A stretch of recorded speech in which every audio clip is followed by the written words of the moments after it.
et bienvenue à bord, je suis le capitaine Steffi Wolf et je vous embarque aujourd'hui pour une nouvelle vidéo, pour une nouvelle pioche à lire, celle du tant attendu Cold Winter Challenge, organisé pour la deuxième fois il me semble par la chaîne A Book and a Cup. Je vous mets en description, en barre d'informations, le lien vers sa vidéo de présentation du challenge et puis voilà. La seule information que je vais vous donner concernant ce challenge, c'est qu'il va du 1er décembre au 1er février. C'est super court, ça fait juste 2 mois pour pas moins de, il me semble, 14 catégories dispatchées dans seulement 3 menus. Donc c'est pour ça que ça s'appelle pioche à lire et non pas pile à lire, parce que c'est clair que jamais j'arriverai à lire tous ces bouquins. Mais qu'on se rassure ou pas, enfin j'en sais rien, A Book and a Cup, enfin Elise je crois qu'elle s'appelle, nous dit qu'on peut valider ce challenge avec la lecture d'un seul roman. Mettons si j'en lis un par catégorie, ce sera déjà super. Et je pense en lire au moins 2 par catégorie, étant donné que ces derniers temps je suis plutôt sur du 3 bouquins par mois. Donc voilà, c'est parti, je vous la présente. Comme à chaque fois que je vous fais une vidéo pâle, je suis armée de mon bullet journal avec les noms des menus et des catégories. Alors comme l'année dernière, on a 2 menus que l'on retrouve et puis on a un nouveau menu. Mais ce nouveau menu contient pas moins de 6 catégories. Et donc ce nouveau menu porte le doux nom de Voyage en Scandinavie. La première catégorie se nomme Entre Frika et Idge et les mots-clés étaient famille, douceur, gourmandise, maison, pause, partage. Et qui dit gourmandise dit pour moi l'occasion de retrouver mon démon de la gourmandise préférée, Meia des Blondes, avec ici le tome 3, Plat de résistance, de Mélodie Max aux éditions Bookmark. Alors ici on a donc Meia des Blondes qui est une démone de la gourmandise, c'est le 3e tome, j'ai adoré dévorer les 2 premiers, celui-ci je l'ai acheté, il m'a été dédicacé, voilà. Et j'ai grand hâte de le lire, je suis tellement contente de pouvoir le placer dans ce challenge pour le lire le plus rapidement possible. Et j'espère vraiment le sortir de cette pioche à lire, mais je me fais pas trop de soucis parce que c'est une histoire que j'adore, une héroïne badass d'urban fantasy comme on les aime et que j'ai hâte de retrouver. La deuxième catégorie se nomme Yule, et donc Yule, si mes souvenirs sont bons, c'est le solstice d'hiver. Et d'ailleurs les mots-clés sont solstice, célébration, temps ancien, être magique ou pratiquant la magie, feu. Cette pioche à lire que j'ai derrière moi, c'est une catastrophe parce qu'en fait les premiers livres sont au fond. Bref, ce que j'ai choisi de lire pour cette catégorie Yule, c'est Résonance, le tome 1 de Morgane Rugraff, paru aux éditions Plume Blanche. Je vous explique pourquoi grâce aux premiers mots de du résumé. Donc on a les légendes parlent de dons extrêmement rares, les résonances. Au nombre de 3, elles firent trembler le ciel, la terre et les mers. Et quelques pas plus loin, on a ceux qui n'ont pas oublié se souviennent d'une 4e résonance. Blablabla, certains la nommaient fusion et d'autres aberration. Mais qu'importe le nom. Donc franchement, avec ce résonance, déjà avec le don, on a ceux qui pratiquent la magie, je suis clairement dedans. Et quelque chose me dit que potentiellement ça pourrait avoir avec le feu, puisqu'on a ici un être, enfin voilà, pour moi j'espère que c'est ça, et dans tous les cas ça rentre dans cette catégorie puisqu'il y a des êtres pratiquant la magie.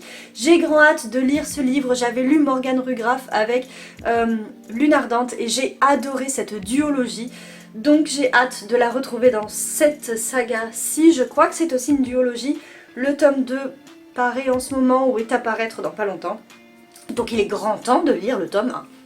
La 3e catégorie se nomme Yulupuki. Alors apparemment c'est l'ancêtre du Père Noël. Bon, mais ça ressemblait plutôt à une chèvre. Donc moi quand elle en a parlé je me suis dit ouais en fait c'est le diable. Mais non, a priori c'est l'ancêtre du Père Noël. De là y voir un lien entre le diable et le Père Noël. Bref, on s'en fout. Alors donc, les mots-clés pour cette catégorie sont secret, peur, animaux, du coup métamorphose également, sacrifice et cadeau. Et là, j'ai choisi de lire, enfin j'espère pouvoir lire, Les Loups Chantants d'Aurélie Wellenstein aux éditions Pocket ici. C'est un livre qui m'a été dédicacé lors d'un des nombreux salons du livre auxquels je suis allée en tant que lectrice cette année. Et j'ai très hâte de le lire, d'abord parce que ça parle de loups évidemment. Ensuite parce que j'ai lu un livre d'Aurélie Wellenstein que j'ai vraiment apprécié. Et puis enfin parce qu'elle m'a dit que c'était une sorte de réécriture de Cro-Blanc, ce à quoi je ne m'attendais absolument pas. Mais bien évidemment quand on aime les loups, Cro-Blanc c'est... Enfin voilà quoi, c'est une entité, je l'ai lu, je l'ai vu, sauf la dernière version, mais bon pour moi Cro-Blanc c'est un loup, donc bref. Donc, j'ai hâte de lire ce livre. Il se passe en Sibérie, dans les terres glacées, règne le dieu de l'hiver cruel, blablabla. J'ai très envie de découvrir ce livre. Et il est tout petit, donc j'espère qu'il se lira rapidement et que je pourrai vraiment le lire. Voilà, et puis la couverture, quoi, elle est-elle pas magnifique ? La quatrième catégorie se nomme Allons au sauna. Bah oui, parce qu'en Scandinavie, souvent, on va au sauna. Et donc, les mots-clés sont humour, histoire courte, tradition, amitié, équilibre. Et j'ai choisi ici un livre qui aurait pu rentrer dans la catégorie précédente au sujet des animaux, puisque c'est Le Nouvel Ordre Animal, donc le premier tome, de Julie Bognaud. C'est un livre qui m'a été dédicacé et qui fait même pas 100 pages. Attendez, je vérifie quand même. Oui, c'est ça, 87. Donc il fait même pas 90 pages et donc c'est une histoire courte. Le nouveau règne animal, c'est quoi? C'est une histoire dans laquelle les animaux plus ou moins se sont rebellés contre les êtres humains qui vivent maintenant sous des dômes. C'est tout petit, c'est écrit gros, je pense que ça va se lire très vite et très bien. Et potentiellement ça me donnera envie de lire la suite, sachant que je crois c'est le tome 5 ou le tome 4 sur lequel il y a un loup, puisqu'à chaque fois c'est une bestiole différente qu'il y a ici. Et voilà, encore un livre que j'ai hâte de lire, un livre que j'espère pouvoir sortir de cette pioche à lire, étant donné qu'il est tout court. La cinquième catégorie se nomme Jusqu'au cercle polaire, et là les mots-clés sont finir une série, nuit, isolement, aventure, exploration, pays scandinave. Et j'ai quelques séries à terminer, je crois. Il me beaucoup à commencer, comme vous pouvez le constater. Et donc, je me suis dit, mais laquelle je pourrais faire? Et l'autre jour, ma fille m'a dit, viens, on va jouer au Playmobil. Donc on est allé jouer au Playmobil, et il se trouve qu'à côté des Playmobil, il y a toute ma bibliothèque. Et je me suis dit, mais attends, 1, 2, je sais que j'ai le 3 ici, qui serait le dernier tome. Il s'agit de Realm of Broken Faces de Marianne Stern, ou Marianne Stern, je sais pas, aux éditions du Chat Noir. J'avais lu le premier tome il y a très longtemps. Et donc voici le second tome, voici le troisième tome, donc j'ai lu également le second, que j'avais moins aimé que le premier, mais c'est pas mal. On est avec du steampunk en Allemagne, en tout cas c'était le cas dans le premier tome, le deuxième je sais plus trop, et ici on est en automne 1917 dans le nord-est de la France. Et donc qui dit 1917 bien évidemment dit guerre, première guerre mondiale.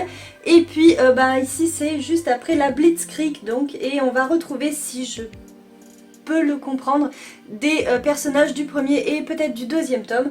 J'espère me souvenir franchement des tomes 1 et 2. Soit ça, soit j'espère que cette histoire sera un petit peu différente. Il y a quand même quelques personnages qui me sont restés en tête, comme la princesse du premier tome ou une espèce de gueule cassée du second.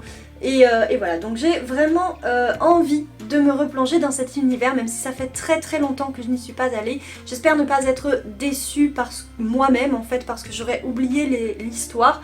J'irai revoir, je pense, mes chroniques. Mais voilà, je sais que j'avais bien aimé. Donc il n'y a pas trop de raisons, mis à part ma mémoire, que je n'aime pas ce tome-ci, qui serait donc la fin de la trilogie de Marianne Stern.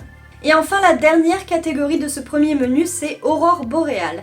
Alors là, autant vous dire, quand j'ai regardé la vidéo de présentation, que ma fille qui était avec moi a fait « Oh Aurore !» parce qu'évidemment elle s'appelle Aurore, donc voilà. Bref, les mots-clés sont lumière, surnaturel, mystère, esprit, graphique et science-fiction.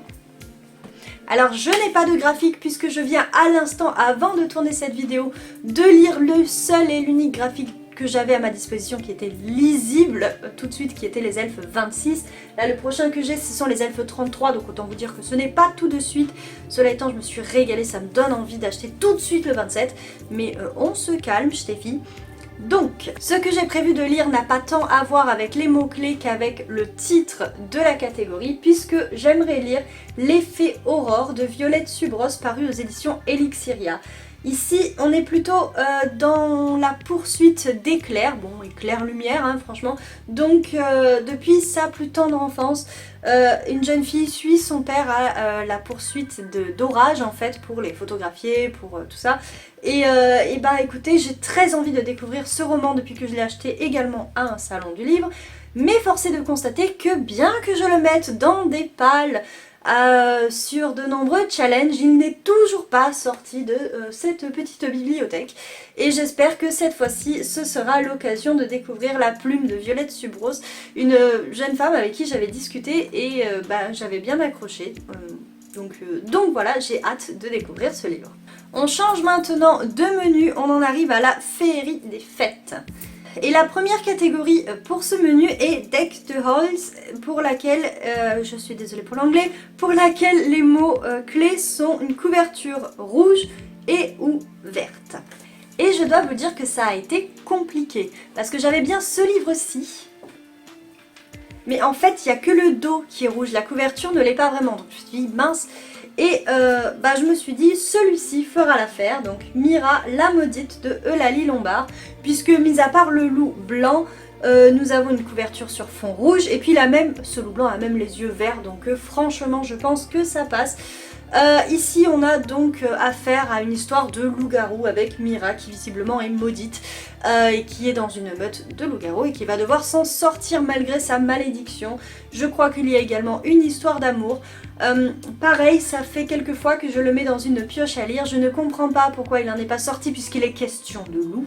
Donc allons-y, peut-être que ce sera la bonne cette fois. La deuxième catégorie de ce menu est Lumières enchantées. Et ici les mots-clés c'était couverture qui brille, donc soit avec des dorures, soit une couverture pailletée, enfin vous voyez le genre. Et alors bon, niveau couverture dorée j'avais celui-ci, voilà, magnifique. Sauf qu'en fait il faut que j'ai fini Mais il y a des blondes pour pouvoir le lire, donc ben c'est pas celui-là. Mais qu'à cela ne tienne, j'en ai un autre qui est doré, bien que ce soit sur fond noir. Il s'agit du Sortilège de la Lune Noire de 5 autrices, 5 sorcières qui se sont mises ensemble pour écrire ce livre. Donc J.K. Gra, Lorenza Melodis Max, Colline Dumas et Sarah Kallman. Ce sont des autrices dont j'ai lu d'autres ouvrages sauf Sarah Kallman, mais je ne doute pas que cet ouvrage à l'intérieur sera aussi beau qu'à l'extérieur, voilà. Il est vraiment magnifique, j'ai très hâte de découvrir ces sorcières. Ça m'a été vendu et c'est comme ça que je le vois un petit peu comme un Charmed, donc clairement j'en ai envie. En plus il est magnifique et parfait pour cette catégorie de doré, voilà, beau livre. La troisième catégorie de ce menu c'est S'embrasser sous le gui, où il faut ici lire une romance de Noël ou pas.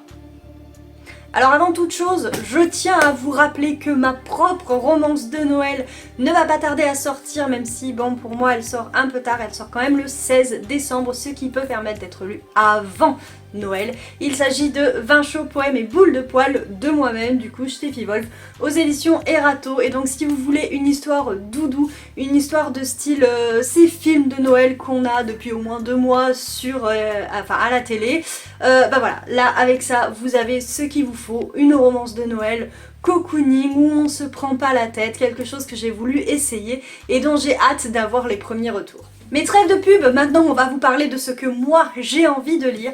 Alors jusqu'à ce matin j'avais pas d'idée de romance de Noël, par contre j'avais une romance sous la main avec Fil d'or, le 3e livre de Ophélie Duchemin, donc c'est dans un même univers et bon malheureusement il a eu des petits problèmes au niveau de sa couverture, mais pour faire court c'est une réécriture de Réponse qui me fait drôlement envie et c'est pas juste une réécriture de Réponse puisque dans le... oh bah si en fait, dans le véritable conte comme dans le Disney, il y a une histoire d'amour, donc forcément c'est une histoire d'amour. Sauf que c'est une histoire d'amour d'Ophélie Duchemin dans l'univers qu'elle a créé qui est juste magnifique, et sauf qu'également c'est une pavasse, voilà. Donc je sais que j'ai beaucoup aimé ces 2 précédents livres, alors essentiellement Rose éternelle, hein, mais bon, Le Murmure des océans était aussi pas mal du tout. Seulement, autant Rose éternelle j'ai adoré et je l'ai lu assez vite, autant Murmure de l'océan, j'ai eu un petit peu plus de mal, peut-être aussi parce que la réécriture de La Petite Sirène me plaît moins que celle de La Belle et la Bête. Ici, c'est une réécriture de Réponse. J'ai moi-même voulu réécrire ce conte il y a fort longtemps, mais bon, force est de constater que je n'ai pas fait, sinon je vous en aurais parlé. Mais enfin voilà, j'ai vraiment hâte de le lire, seulement c'est vrai que le côté pavasse me fait peur. C'est plutôt cette couverture abîmée qui me terrifie que le livre en lui-même. Voyons combien il fait de pages. Prenons peur dès à présent. 108, voilà. Bref, non, 608, pardon. 108, ce serait pas ça, ou alors le papier serait mouse. Bref, je vais peut-être lire celui-ci. Ou alors un livre que j'ai découvert ce matin dans une vidéo sur les sorties littéraires du mois de décembre. Il s'agit, je vous mets ici la couverture et puis moi j'ai mes petites notes. Il s'agit de A Christmas Love Story de Inès H et Emily Jurius, publié chez Juno Publishing. Et qu'est-ce qui m'attire dans cette romance? Déjà c'est une romance de Noël et c'est vrai que j'aime bien en lire quand même une. Là j'en avais pas sous la main. J'ai lu la mienne pour les recorrections édito il y a pas si longtemps que ça. Donc voilà, je m'étais dit c'est pas grave s'il y en a pas. Mais j'aime bien quand même. Et puis en plus, celle-là, le petit truc en plus, c'est que c'est une romance entre un être taciturne, nocturne, vampire et une jeune chirurgienne pleine de peps, en fait jeune j'en sais rien, mais voilà, donc on a d'un côté la nuit, le lugubre, et de l'autre côté la folie, la lumière, enfin voilà. Et j'aimerais vraiment découvrir ce roman. Là ce matin il m'a donné trop envie, sauf que bien sûr je l'ai pas, voilà, donc bon. Et puis comme c'est une romance de Noël, potentiellement j'aimerais la lire avant, donc il faudrait que je me le procure avant. Je crois qu'il sort début décembre, donc c'est tout à fait faisable. Mais j'ai aussi plein de livres à lire, donc on voit le dilemme. La dernière catégorie de ce menu Féerie des Fêtes, c'est Au coin du feu, où là il faut lire un livre cocooning qui réchauffe le cœur.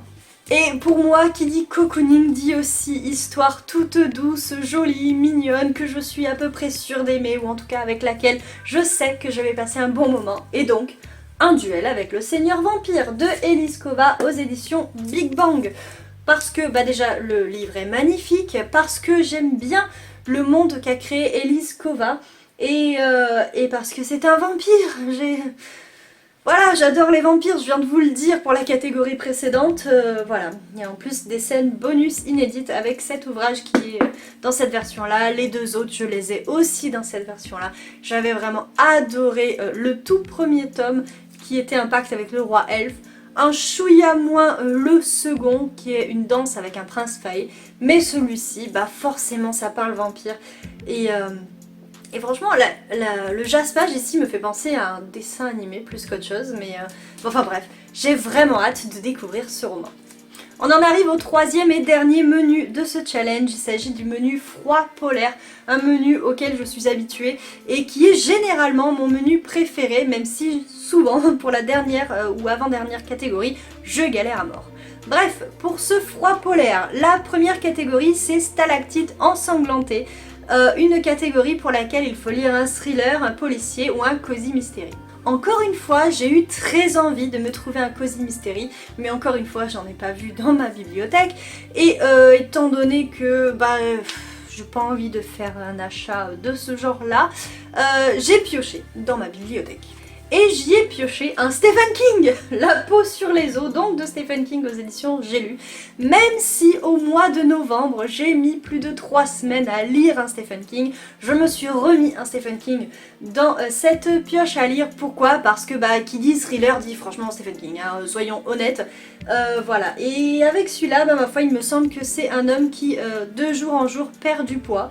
Donc qui n'a jamais rêvé de perdre du poids, hein, surtout les femmes, enfin non, qui n'a jamais rêvé, non, il y en a que c'est dans l'autre sens, mais bref, et lui, malheureusement, ça peut potentiellement lui coûter la vie, parce que quand on perd trop de poids, et que c'est tous les jours, et que c'est régulier, et que c'est involontaire, et ça crée une tension, et vraiment, j'ai envie de lire ce livre, et bien que j'ai mis autant de temps à lire le précédent Stephen King, j'ai hâte de découvrir celui-ci.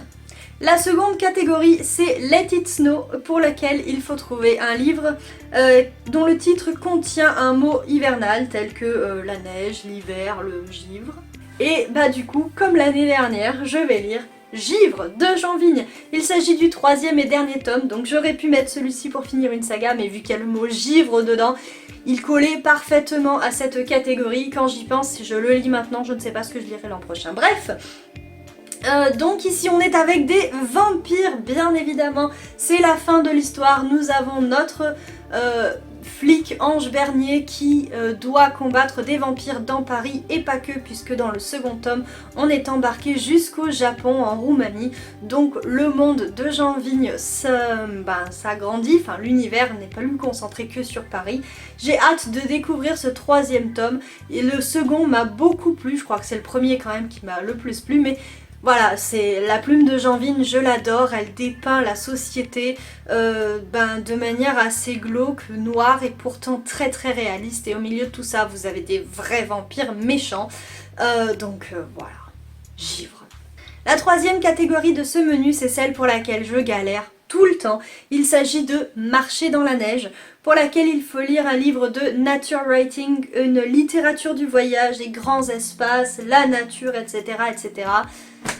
Et franchement, je crois que en termes de nature writing, je crois que j'en ai eu une année, voire 2, mais ça doit faire bien 7-8 ans que je fais ce challenge, donc bon, voilà.